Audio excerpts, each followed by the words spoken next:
ನಮಸ್ತೆ ವೀಕ್ಷಕರೇ. ಈಗ ವಾರಾಹಿ ಅನುಗ್ರಹ ಅಷ್ಟಕ, ವಾರಾಹಿ ಮಾತೆಯ ನಿಮಗೆ ಅನುಗ್ರಹ ಸಿಗಬೇಕು ಅಂದರೆ ಈ ಒಂದು ಅಷ್ಟಕವನ್ನು ನೀವು ಕೇಳೋದ್ರಿಂದ ಹೇಳೋದ್ರಿಂದ ನಿಮಗೆ ಸಾಕಷ್ಟು ಧನಲಾಭ, ಆರೋಗ್ಯ ಲಾಭ ಮತ್ತು ಶತ್ರುನಾಶ ಎಲ್ಲ ಆಗತ್ತೆ. ನೋಡಿ, ಈ ತಾಯಿಯ ಅನುಗ್ರಹ ಬೇಕಂದರೆ ನೋಡಿ, ಈ ತಾಯಿ ಬೇಗನೆ ಹೆಲ್ಪಿಗೆ ಬರುವಂಥದ್ದು, ಸಹಾಯಕ್ಕೆ ಬರುವಂಥದ್ದು ವಾರಾಹಿ ಅಮ್ಮ ಸಹಾಯಕ್ಕೆ ಬರೋದರಿಂದ ನಿಮಗೆ ಸಾಕಷ್ಟು ತೊಂದರೆಗಳೆಲ್ಲ ನಿವಾರಣೆ ಆಗತ್ತೆ. ವಾರಾಹಿಯ ಈ ಒಂದು ಅಷ್ಟಕವನ್ನು ಪಠನೆ ಮಾಡೋದ್ರಿಂದ, ಕೇಳೋದ್ರಿಂದ ನಿಮಗೆ ಭೂಮಿ ಲಾಭ, ಮನೆ ಕಟ್ಟೋ ಲಾಭ, ಒಂದು ಮನೆ ಕಟ್ಟೋ ಭಾಗ್ಯ ಕೂಡ ಬರುತ್ತೆ. ನಿಮಗೆ ಜಮೀನು ತಗೊಳ್ಳೋದು ಮತ್ತು ಲಿಟಿಗೇಷನ್ ಇದ್ದರೆ ನಿಮಗೆ ಲಿಟಿಗೇಷನ್ ಎಲ್ಲ ಪ್ರಾಬ್ಲಮ್ ಸಾಲ್ವ್ ಆಗೋದು, ಈ ರೀತಿಯೆಲ್ಲ ಈ ತಾಯಿಯ ಅನುಗ್ರಹದಿಂದ ನಿಮಗೆ ಎಲ್ಲ ಸಿದ್ಧಿ ಆಗತ್ತೆ. ಮತ್ತು ನೋಡಿ, ಈಗ ವಾರಾಹಿ ಸ್ತೋತ್ರಗಳಲ್ಲಿ ಶ್ರೀ ವಾರಾಹಿಯ ಅನುಗ್ರಹಾಷ್ಟಕ ಅಂತ ಈಗ ನೋಡಿ ಹೇಳ್ತೀನಿ. ಓಂ ಶ್ರೀ ಮಹಾಗಣಪತಿಯೇ ನಮಃ, ವಾರಾಹಿಯೇ ನಮಃ. ಈಶ್ವರಾವಾಚ ಮಾತಾರ್ಚ ನಾಠಕಸ್ತೋತರಸ್ತವ ದ್ರುಪಾಮಾಕಾಲಯೇತು ಪರಮಾರ್ಥತೋಸಯಂ ಈಶ್ವಸ್ಯಾಮೀಶ್ವರಂ ಪದಂ ಸಮರ್ಪಯಿತಿ ತತ್ರುಕ ಕೋಸ್ನ್ಯಾಂ ಹಸ್ತವಂ ಕಿವಿಂ ವಾ ತವ ಕಮದಾತಾತೋ ಕೋಸ್ನ್ಯಹಸ್ತವ ಕಿಮ್ಮಿವ ತವ ಕಾಮಾದಾತ. ಓಂ ವಾರಾಹಿ ನಮಾನಿ ಕಿಂತು ಗೃಣತಸ್ತವ ಲೋಕಾತುಂಡೇ ನಡಂಬರಂ ಸ್ಪರುಷುತಿ ದಂಡದಾರಸ್ಯ ದಂಡಃ ಯಲೇಶಲಂಬಿತಾ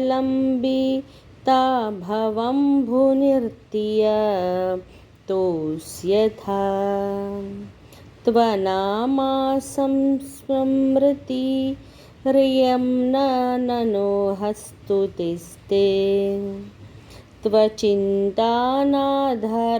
ಸಮಾಲಾ ಸದಪ್ರೇಮೇಯಃ ತ್ವಚಿಂತಾನಾದರಾ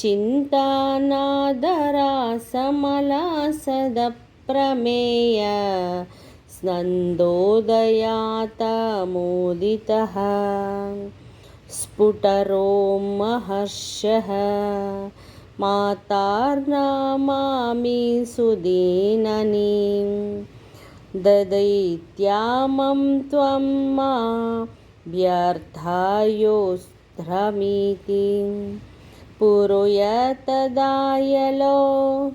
ಇಂದ್ರಾತೋ ಮೌಲಿ ವಿಧಿ ಕೇಶವ ಮೌಲಿರಾ ನಃ ರೋಚಿಶ್ಚಯಾಜ್ವಲಿತಾಂ ಪಾದ ಸರೋಜ ಯಜ್ಞೇ ಚಿತೋ ನಾತೌ ಮಮ ಸದಾ ಪ್ರತಿಬಿಂಬತತ್ವಂ ಭಯೋ ಭವಾನಿ ಭವನಾಶಿನಿ ಭವಯೇ ತ್ವಂ ಲೀಲೋದಾತೃತಕ್ಷಿತಾ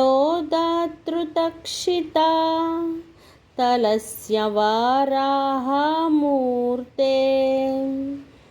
ವರಾಹಮೂರ್ತೆರಕಲಾರ್ತಕರೆ ತ್ವಮೇವ ಪ್ರಲಯೋ ರಶ್ಮಿ ಸಕಲೋಲ ಸೀತಾ ತವ तं च त्वं देवी वामाथना भगहार हारास्य त्वमाम्ब तापताकनोकोज्ज्वलङ्कान्तिमातार्य चिन्तायन्ते युवतितानो मगलान्तामा चक्रयोधं त्रिनयनं वरोपोत्रवाक्रः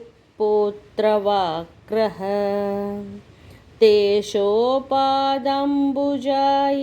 गं प्रणमाति देवः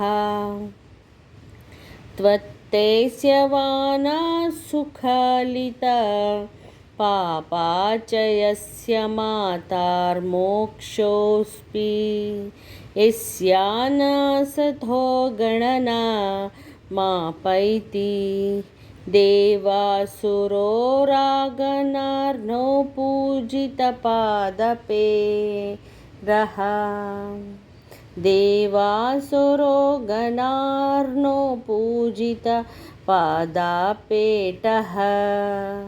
कास्यः श्रियः स कलो भजानात्रनाधात्रे किं दुष्टारं त्वये मनोविषायं गतयं किं दुर्लभं त्वये विधानुवातार्चितायं किं दुर्भरं त्वये सकृत किं दुर्भरं त्वये सकृत सृष्टिमोर्घातयं किं दुर्जयं त्वये कृतास्तिवादापूसम् इति श्री वाराह अनुग्रहाष्टकं ಓಂ ಶಾಂತಿ ಶಾಂತಿ ಶಾಂತಿ. ಪ್ರತಿ ಸಾರಿನೂ ನೀವು ವಾರಾಹಿ ಅಮ್ಮನ ಅಷ್ಟಕವನ್ನಾಗಲಿ ಸ್ತೋತ್ರವನ್ನಾಗಲಿ ನಾಮಾರ್ಚನೆ ಆಗಲಿ ಮಾಡಬೇಕಾದ್ರೆ ನೀವು ಕೊನೆಯಲ್ಲಿ ಓಂ ಶಾಂತಿ ಶಾಂತಿ ಅಂತ ಪಠನೆ ಮಾಡೋದರಿಂದ ನಿಮಗೆ ಆ ಒಂದು ಮಂತ್ರದ ಒಂದು ಏನಾಗುತ್ತೆ ಅಂದರೆ ಶಾಂತಿ ಶಾಂತಿ ಹೇಳಲಿಲ್ಲ ಅಂದರೆ ಕೆಲವೊಂದು ಸಾರಿ ಮನೆಯಲ್ಲಿ ಗಲಾಟೆ ಆಗೋದು, ಅಂದರೆ ಅದು ಒಳ್ಳೆಯದಾಗಬೇಕು ನಿಮಗೆ ಮಾಡಿದ್ರೆ, ಅದರಿಂದ ಶಾಂತಿ ಶಾಂತಿ ಹೇಳೋದ್ರಿಂದ ಶಾಂತವಾಗಿರುತ್ತೆ ನಿಮ್ಮ ಮನೆಯಲ್ಲಿ. ಯಾಕೆ ಅಂದರೆ ವಾರಾಹಿ ಅಮ್ಮ ಎಲ್ಲ ಬಂದುಬಿಟ್ಟು ಹೈ ವೋಲ್ಟೇಜ್ ಮಂತ್ರಗಳು, ಹೈ ವೋಲ್ಟೇಜ್ ಅಷ್ಟಕಗಳು. ಅದರಿಂದ ಶಾಂತಿ ಶಾಂತಿ ಹೇಳಿ ದೇವತೆಗೆ ನಮಸ್ಕಾರ ಮಾಡ್ಕೊಳ್ಳಿ.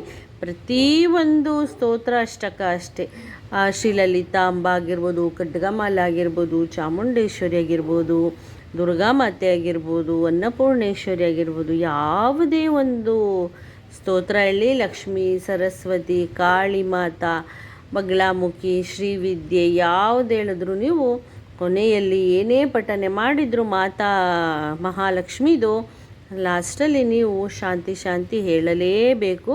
ಇದನ್ನು ನೆನಪಲ್ಲಿಟ್ಕೊಳ್ಳಿ. ನೋಡಿ, ಈಗ ನಾನು ಹೇಳಿರುವಂಥ ಈ ಅನುಗ್ರಹ, ವಾರಾಹ ಅನುಗ್ರಹವನ್ನು ನೀವು ಪಡ್ಕೋಬೇಕು ಅಂದರೆ ಈ ಒಂದು ಅಷ್ಟಕವನ್ನು ಕೇಳೋದ್ರಿಂದ ನಿಮಗೆ ಎಲ್ಲ ಒಳಿತೆ ಆಗುತ್ತೆ. ಭಕ್ತಿ ಇರಬೇಕು, ಶ್ರದ್ಧೆ ಇರಬೇಕು. ಏನೇ ನಿಮಗೆ ಒಳ್ಳೆಯದಾಗಬೇಕು ಅಂದರೂ ಭಕ್ತಿ ಶ್ರದ್ಧೆ ಎರಡೂ ಇರಬೇಕು. ಇವೆರಡಿಲ್ಲ ಅಂದರೆ ಏನು ನಿಮಗೆ ಫಲ ಸಿಗೋದಿಲ್ಲ. ಅದರಿಂದ ಭಕ್ತಿ ಶ್ರದ್ಧೆ ಏಕಾಗ್ರತೆ ಕೊಡಿ. ಅನುಲೋಮ್ ವಿಲೋಮ್ ಮಾಡಿ ಧ್ಯಾನ ಮಾಡಿ. ಫಸ್ಟು ಒಂದು 5 ಮಿನಿಟ್ಸು ಅನುಲೋಮ್ ವಿಲೋಮ್ ಮಾಡಿ, 3 ಟೈಮ್ಸು 5 ಟೈಮ್ಸು, ಒಂದು 5 ಮಿನಿಟ್ಸು ಓಮ್ ಹೇಳಿ.